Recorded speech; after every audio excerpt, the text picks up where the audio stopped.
Fitness the podcast. My name is Brittany Brown. I am the secretary for our Women with a Mission chapter. With me, I have An, who's our president, David, who is our membership chair, and Andrea, who's our communications chair. Today, we come to talk about adapting to change. I think everyone can pretty much attest to change in their environment, especially within the last year and a half so far. We've all had to adapt to our new virtual environment, and some of us even adapting to going back into the norm of the workforce. We have a quote that we like to use as we each tell our story on how we're either adapting to change or preparing to adapt or adapting our routine to prepare to change some things in our lifestyle. On will read off our quote and then I'll kick it over to Andrea to get us started for today's episode. So our quote is, if you don't like something, change it. If you can't change it, change the way you think about it. So I know I talked about it in a few other podcasts, but I'm really big into marathon running. And today is kind of exciting because I just started training for the Chicago Marathon, which will be this October. And this is the first marathon that I've run since before the pandemic happened. And what happened at the beginning of the pandemic, I guess, that February, I ran the Miami Marathon and I ran my fastest marathon ever. And I was in tip-top shape, doing great with everything. And I was looking forward. I had the Boston Marathon that April. And for those who don't know, the Boston Marathon is like considered one of the top marathons in the world. And it's something that most runners look forward to.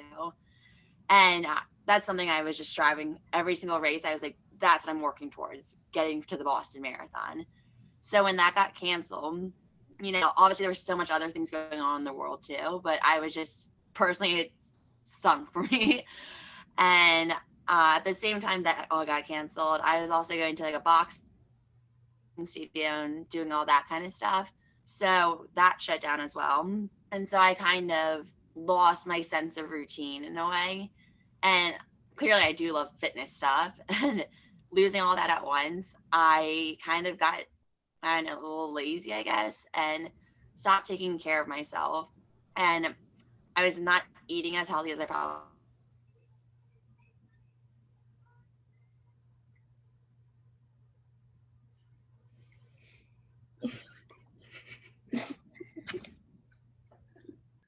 Okay, so I just switched to my phone because my computer was having technical difficulties. But I was just talking about how when the boxing studio closed and I stopped training, I just kind of also started eating bad and just wasn't taking care of myself. And I kind of had a month or two where I wasn't doing that well. And then I realized that I had to start adapting to the change that was happening right in front of me. And I still would find running and stuff. But then one thing that I adapted to, I guess you could say, was I found virtual things to do. A lot of running places started doing virtual 5Ks, virtual half marathons, virtual marathons. And so I personally really enjoyed that because it held me accountable and still gave me that running atmosphere feeling that I love. And it was a way to connect with people still too. And so it's been a year since I've done anything in person, but right now, starting to train again, I feel like I'm getting back into the routine again, which makes me excited to think about. And yeah.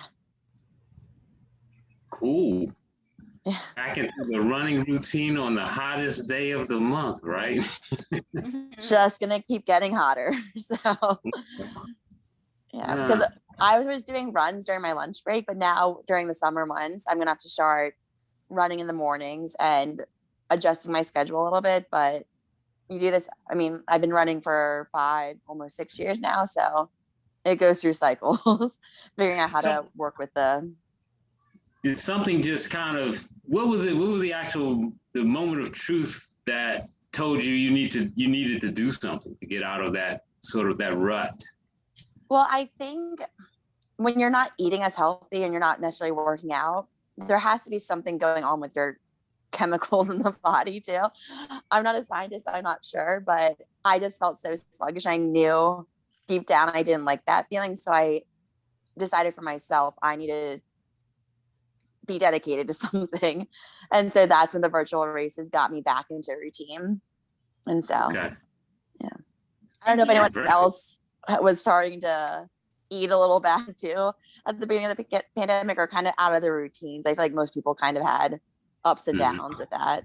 And that's the kind of where we all adapted, because you chose, I mean, we had a choice. So you chose not to adapt to what your body was going through. You know, you went back and adapted to a new environment, or what the environment was, and made it work for your normal routine.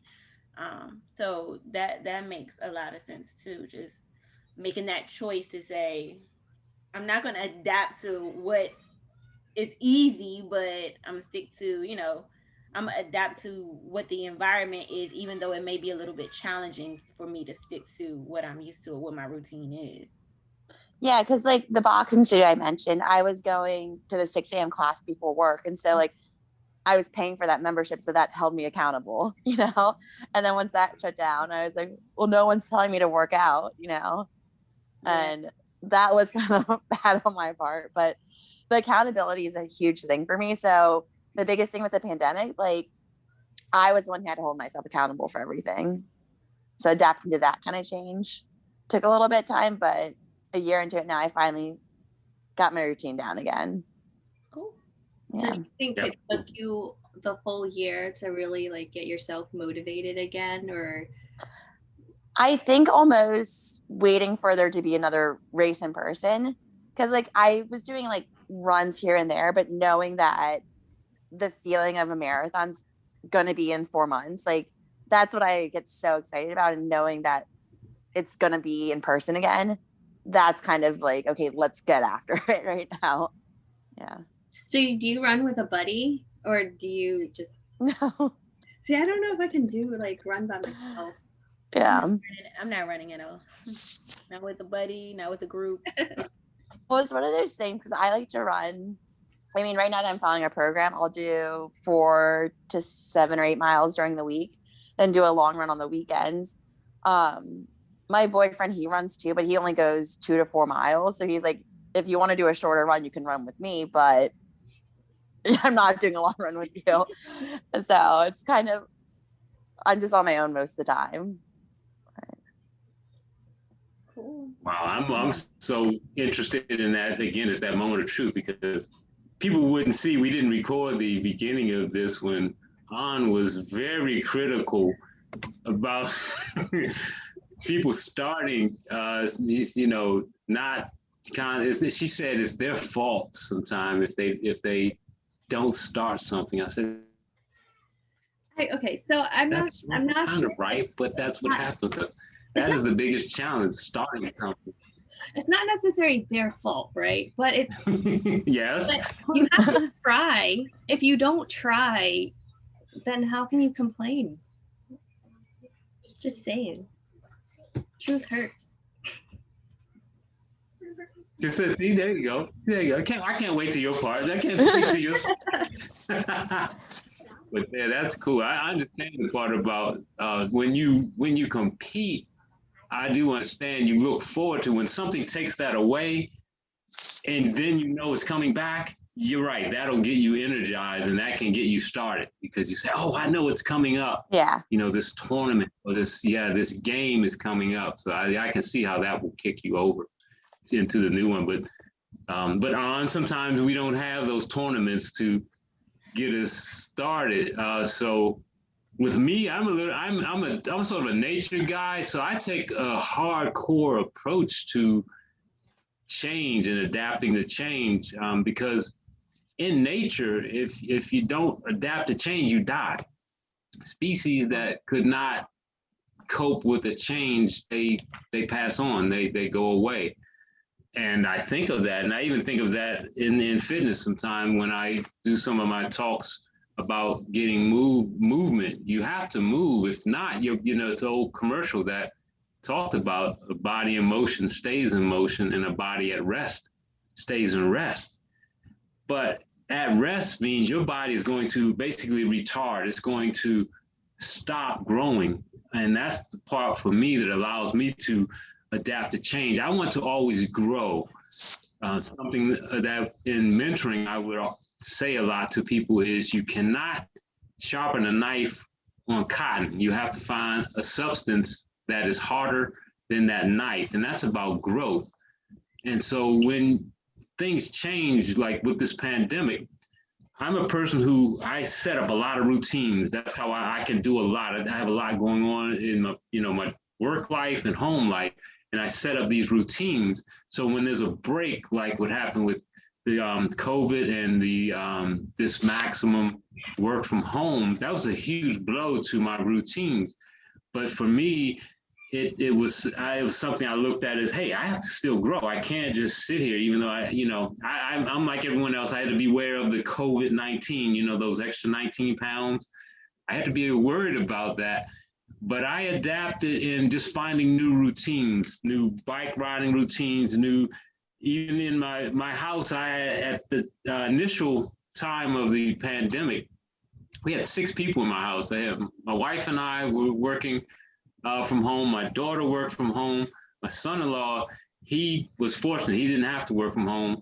But then I was homeschooling my great-granddaughter. So we had so many people in the house, and it felt like I was in a prison. I was doing exercise. My wife and I share the same workspace, and I'm in this prison, cell block G. I'm doing push-ups and sit-ups.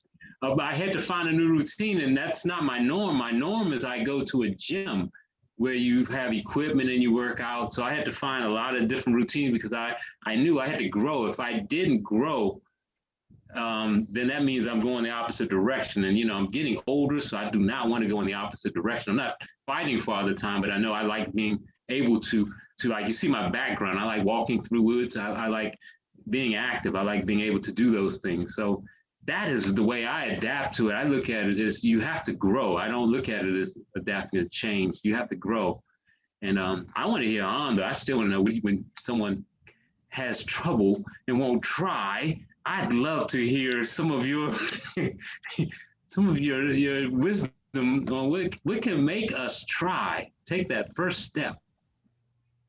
So what got us to that conversation was I was talking about, military life where I don't think anyone knows more about adapting to change than a military spouse. I mean, I'm probably missing some other folks, so my bad, but this is my life. So that's the only way I can relate is being military. Just changes that are constantly happening around you in a day's notice. You never get advance notice. You don't get advance notice as, hey, like we're going to have a pandemic next year, Were we really thinking that we were going to be out like sitting at home working for a whole year last March? I don't think any of us thought about that. It's kind of the same way military works. They up and go, like, bye, see ya in X amount of time. And the problem, like, I guess I'm more of a seasoned spouse. I've been doing this for like well over 10 years. But the thing is, it never gets easier. People say, oh, well, you've been doing this for a while, so it should be easy for you now, right? It doesn't matter if this is day 1 or day like 10,000. It never gets easier. You have to adapt to it. You have to accept it and find your ways to make it work. And I feel like being a military spouse, you do a lot of that. You do that all the time. So adapting to change is probably something that should be on your resume because you're constantly doing that. What's the hardest part you think about being a military spouse? Obviously the deployments, the constant and even before deployments, they're out training, preparing for deployment. So even if you never get noticed, it's very rare that you get like a year's notice, like, hey, I'm deployed next year. But even if you were to know, you would never know how much time you have because they're always out training to prepare for deployments. Did you guys hear that? That's my daughter. Yeah. Sorry. So for me, like deployment is hard, but it's always hard in the beginning and in the end. Like the middle part is when you really finally know what to do. You adapt to the changes and you make things happen for you. What I can't stand, my biggest pet peeve, and I swear people will hate me when I say this, but I hear spouses complain all day long about how how bad life is, how terrible it is. Oh my God, like go, like do something. Do something with yourself. Find something that brings Go you run a marathon. whatever it is. Run a marathon, sew a blanket. I don't know. Find something that brings you joy besides being cooped up in your house. So I have something to ask, like, just a question about that though. For parents though, isn't it hard though going from having a partner to raise your children than having him here sometimes, or him, whoever it is, than No. having it just gone really fast and come back, you know? That seems hard with the routine to me, but I'm single. I don't have any kids. So I don't know what parenting is even like. For me anyway, like I think it looks, parenting and military parenting looks different for everybody. I feel like it depends on the relationship you have, depends on how active your partner is in helping. For example, my husband's stationed 4 hours away. He's home, I don't know, if we're lucky, every 2 weeks, but with the pandemic he's been kind of regularly home, maybe every week. Mostly it's like every 2 weeks, or sometimes if I'm lucky, like every 3 weeks. It really, schedule is just crazy. So If you're lucky every 3 weeks. I know it normally, because like he's not going to drive back from Virginia Beach, right? So I mean, it's, the schedule is whack, so it's always just me. But I'm like very fortunate. I will say I have my parents next door, so they help a whole lot. So kudos to them for sure. I could not do it by myself. But parenting looks different. If your partner is super hands-on, deployments are hard, and they're extra hard, and it's So hard. you seem like, you know, like you're pretty good with the change yourself, but how do you explain that to your children though? Like the changes that are happening with them. So that's a really good question, because I think this year, this deployment, I have the feeling it's going to be our hardest. In the past, when my husband was gone, my kids were younger, so they didn't know anything. They were just like, okay, bye, daddy, hi. Like there was no, it wasn't a huge deal to them. But now my son's 10, my daughter's 5, so they're aware. They know when daddy's gone, when daddy's not gone, and I think it's going to be the hardest on my son. Um, I mean, he understands that he has to go, but I don't think explaining the why part, like it's kind of corny to be like, well, your daddy's going to, is it corny to say like your daddy's going to save the country? I don't know. Like I don't know. I'm not sure. I don't know how I'm gonna handle it yet, but I think You'll adapt when it comes. exactly. Yeah. And that's too, I mean, preparing to adapt to change. It's not always adapting. It's sometimes you have to prepare to adapt to the changes in your routine. Like you were just explaining on, it's been a certain way for so long now. You have to not only prepare yourself, but prepare your kids or yourself to talk to your kids, to explain to them how things kind of work, and how the changes may be made. Because I mean, even with the world kind of opening back up, his schedule, like you said, could change again, and then they aren't seeing him as often, or maybe he gets stationed closer, or because I think for kids too, not only are they impacted when somebody's taken out of the equation, or when somebody comes in more, and they're so used to me and mommy, we do it this way, but then it's like, okay, but daddy's here now, and daddy's gonna do homework, or daddy's gonna be the one, mommy's gonna go and breathe and daddy's, so that is a big thing to kind of prepare your mind for adaption. It's gonna be if you it's gonna be hard I will say the first couple weeks is usually hard, and then you learn to adapt to your changes and make your own schedule.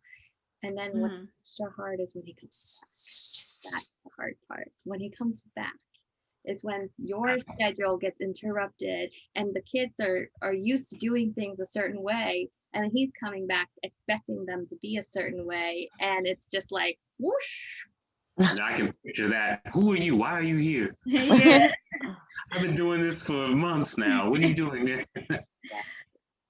See, you're good, because if that were me, he walks in the door, I walk out, I'd be like, all right, figure it out. Good luck, buddy. Like, best of wishes to you. I tell you, I feel like, we should be allowed to take like a vacation, a solo vacation before deployment and after. Yeah. I mean, and it's possible because you guys just really gotta bring each other up to speed.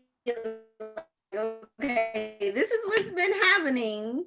This is where the kids are. This is how we have to come together. Do you think you'll have to debrief him on because the kids are older? You have to debrief him on how they are, their particular characters changes.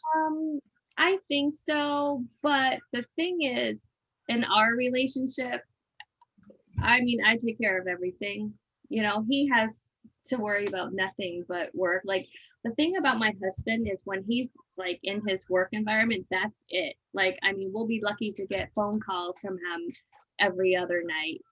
He's very focused. There's no, like, when he deployed last time, I mean, it starts out with like regular phone calls, and then it's like, you never hear from them for a while. It's just how it works. And those are the hard times, is when you run into things. I still remember my first, when my daughter was 6 months old, Nathan had just started kindergarten and he got bullied. He got punched on the school bus. It was my first time like dealing with like bullying, and like I had just gotten the job at PBGC. So my first time driving into DC, all this stuff happened to me all at one time, and he was gone. I straight out had a full panic attack one day. I got hit by a car, by the way, in DC on I think it was on K Street. I don't remember. And they ran. Wow. So like all that happened. Like, kid got bullied. I couldn't reach the school. They weren't answering me. My car got hit. My first time in a new city. Like, I was just like, what do I do? But you didn't break. You didn't break. You kept going. You overcame those obstacles. So that is part of adapting too, because you could have easily just been like, I can't do this. But you're how many years in now at PBGC? I mean, I pulled over. It was like I was waiting for the cops to come to write my report until like 8 o'clock at night. I pulled over in Old Town and I just had a full blown like cry. Like, I can't do this anymore. Can't do this. It was bad. But you know what? He's right. What you can't change the way you think about it. That's the growth. You did it. Yes. You grew. Yep. And that, I guess that's the part where you were saying, do it, try. And some people don't try, but you try. You either had to change or change how you thought about it, and you grew from that. That's the thing. Like, I feel like it's okay to try and fail, but just don't not try. Don't sit there and expect things to come and fall into perfect places, because that's not life. Yeah. Like our podcast, our video podcast, it's constant hiccups. But you know what? It's okay. Like a freeze. Oops. It's okay. It's life. But it makes a lot of sense, and I'm not running any marathons. I'm not, fortunately enough, I didn't have to adapt to anything changing in my household other than my child being home every single day, and I love him dearly.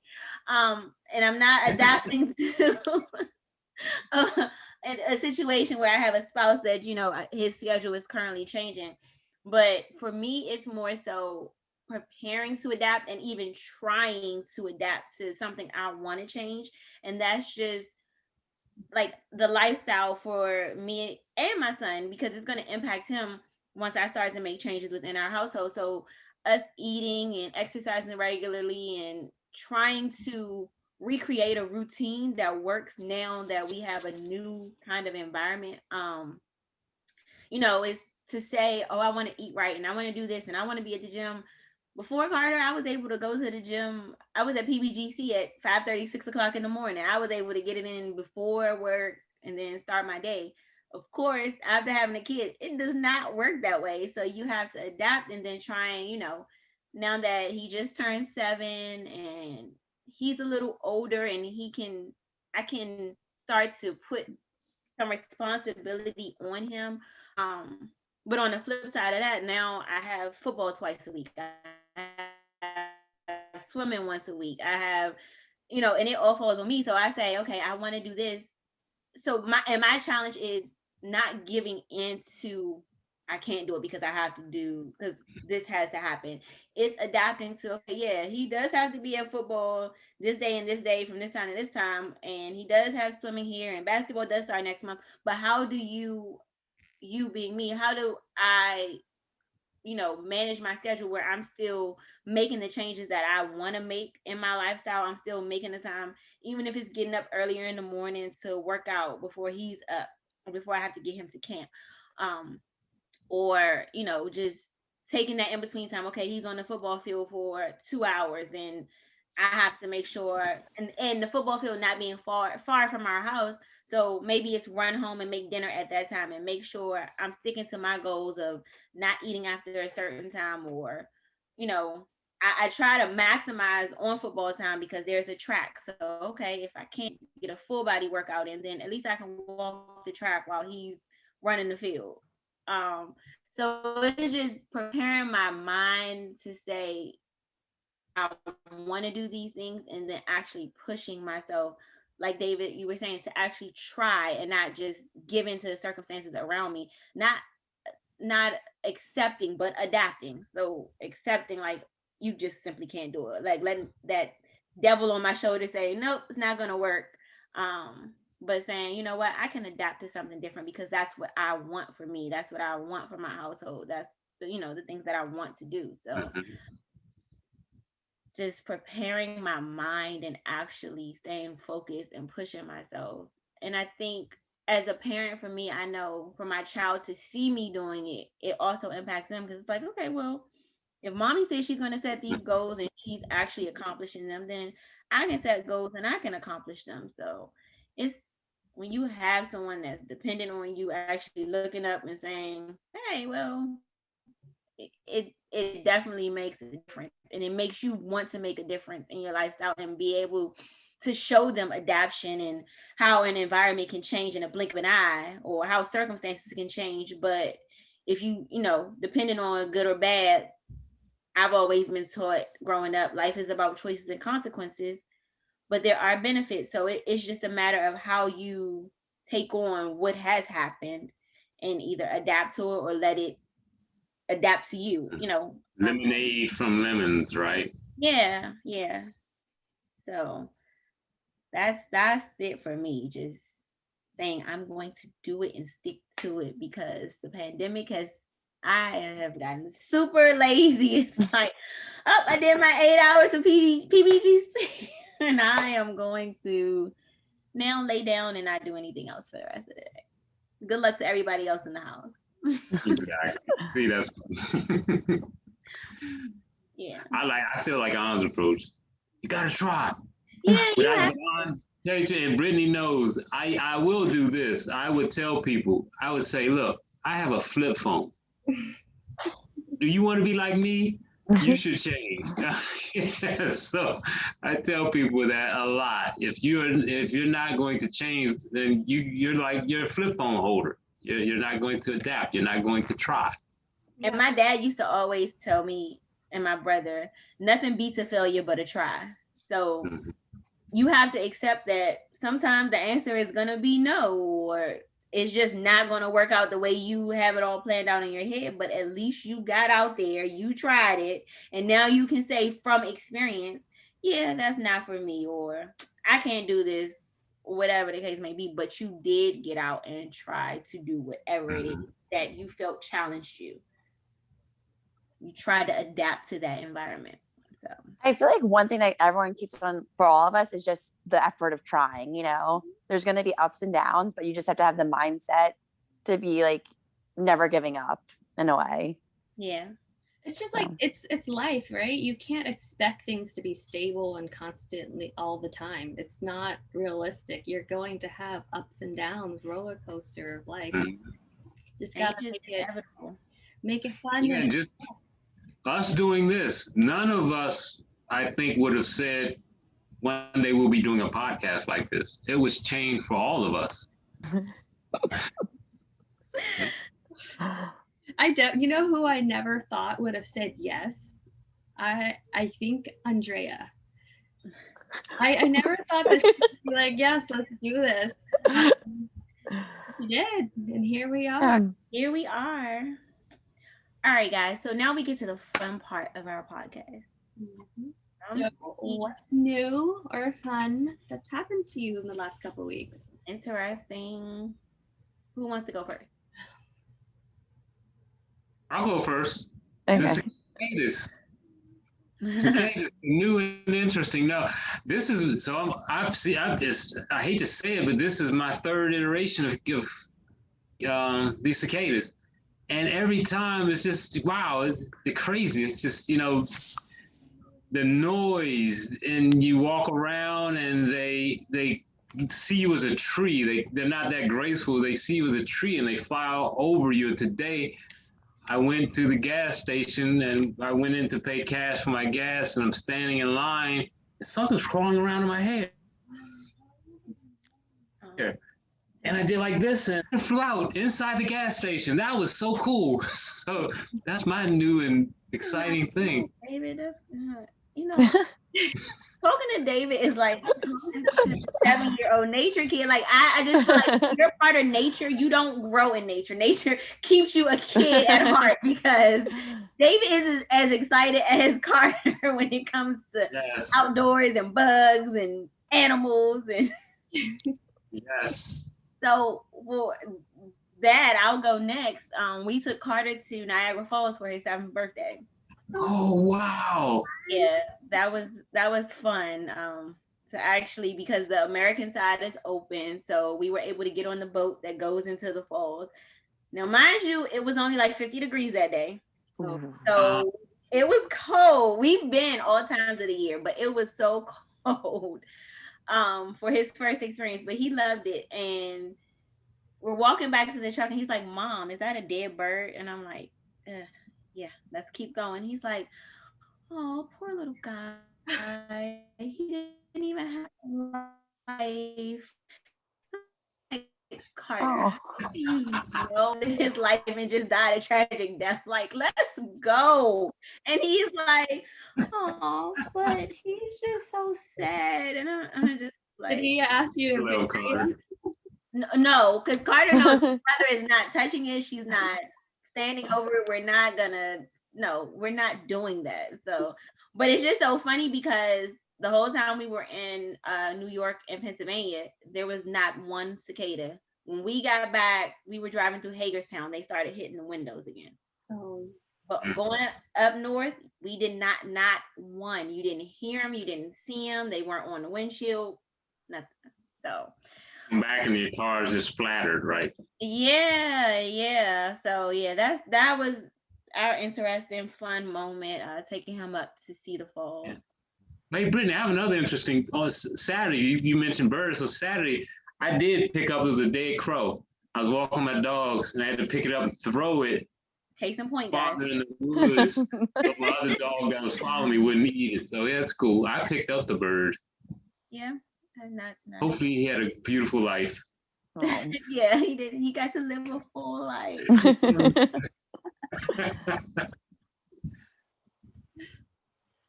Oh, what's interesting with me? Oh, my little sister, the youngest one, she just graduated high school this past week. Yay! Congratulations. Talk about change. So senior year. I'm sorry. Yeah. I was just gonna say with family stuff though too. I guess what happened with me, I'm vaccinated now. So I saw my nephew and my sister and my brother-in-law for the first time since September recently. Mm. So yeah, it was weird because when my nephew was born, I was seeing them every week pretty much. And then the pandemic happened and my sister was just very, very cautious and didn't want anyone around. So now that I'm vaccinated, I was finally able to see them. So going that long, it was hard, but we're starting to get going again. So that was exciting. How old's your nephew now? He was born December 2019. So year and a half. So were you able to like FaceTime him or? Yeah. We would do about a year and a FaceTimes, half. but he was so young, he didn't really understand any of that. But so it was good to actually hold him in person and see him again. Did you do the freeze? I didn't have freezes on FaceTime. Okay. Yeah, to create that bond, that interaction is cool. Yeah. Glad to see families. Fortunately enough, my family, fortunately, depending on the day, but they're close enough so we never kind of stop seeing each other. But I'm happy to see families reuniting because that was something crazy for me, just to see people not be able to embrace each other, see each other. That was an adoption. I feel like when I see people again, I want to just hug them all, you know. Like, I'm gonna be able to hug them forever. It's like, yeah, it's gonna be interesting, especially for us going back and then possibly going into a new building and trying to figure out where everybody is and saying hello. So I feel bad. I'm gonna have a problem remembering names. oh, Like, hey. You were so good. Yeah. Well, what's your name? Yeah, I remember you. Yeah. Yeah, but hopefully. I'm sad about the retirements while we're away. I look at the arrivals and departures, and yeah, I just get a little sad because people who I came up through the agency with, they're retiring. Like, wow. And you don't even get to celebrate them. And exactly. Yeah. You know, so, I mean, it's just like, wow. You never, and that's why we just have to cherish our moments because we never know when we have to adapt to something else. And it's not that something tragic will happen, but you just never know when you're going to see people again or if you're going to see people again, you know, and things happen. So, yeah. But I hope you got some tips from us on adapting to change today. Thank you for listening to us. Don't forget to like and subscribe. Give us some comments. Give us some ideas on new topics if you want. But until later, bye. Bye.